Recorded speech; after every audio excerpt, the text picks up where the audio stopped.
बुद्धिमान लड़का लक्ष्मण। नीलगिरी पहाड़ के नीचे बसे एक छोटे से गांव में लक्ष्मण नाम का एक होशियार और दयालु लड़का रहता था। उसके परिवार की हालत बहुत अच्छी नहीं थी। माँ खेतों में काम करती थी और पिता जंगल से लकड़ी लाकर बेचते थे। लक्ष्मण छोटा था, लेकिन उसका दिल बहुत बड़ा था। एक दिन लक्ष्मण लकड़ी इकट्ठा करने जंगल गया। वहां उसे एक घायल हिरण का बच्चा पड़ा मिला। उसके पैर से खून बह रहा था। लक्ष्मण डर गया, लेकिन हिम्मत करके बोला, डर मत, मैं तुम्हें बचाऊंगा। उसने पत्तों से पट्टी बनाई, घाव पर बांधी और पास के झरने से पानी लाकर उसे पिलाया। हिरण का बच्चा उसे प्रेम से देखने लगा, जैसे धन्यवाद कह रहा हो। अगले दिन जब लक्ष्मण फिर जंगल गया, तो उसने देखा वही हिरण का बच्चा रास्ते पर खड़ा है, लेकिन इस बार उसके साथ एक बहुत बड़ा सुनहरा हिरण था। अचानक वो बड़ा हिरण इंसानों की तरह बोल उठा, बच्चे, तुमने मेरे शावक की जान बचाई है। हम साधारण हिरण नहीं, जंगल के रक्षक हैं। तुम हमारे आशीर्वाद के हकदार हो। उसने अपनी सींगों से एक चमकता हुआ सुनहरा पत्ता निकालकर लक्ष्मण को दिया।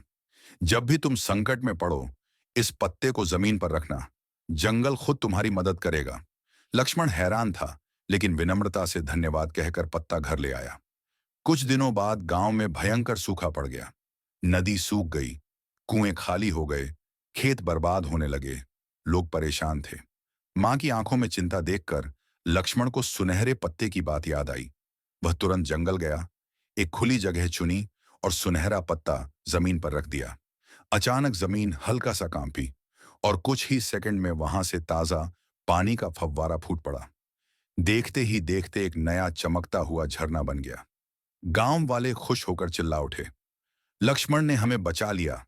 गांव के मुखिया ने कहा, लक्ष्मण, तुम हमारे गांव के नायक हो। हम तुम्हें पुरस्कृत करेंगे। लेकिन लक्ष्मण विनम्रता से बोला, मुझे कोई पुरस्कार नहीं चाहिए। जंगल ने हमें बचाया है, अब हमें भी जंगल की रक्षा करनी चाहिए।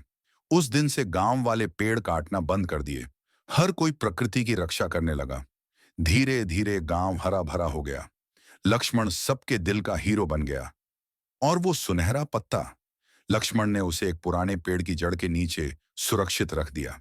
वो हमेशा कहता था, अगर दिल में दया और दिमाग में बुद्धि हो, तो किसी जादू की जरूरत नहीं होती।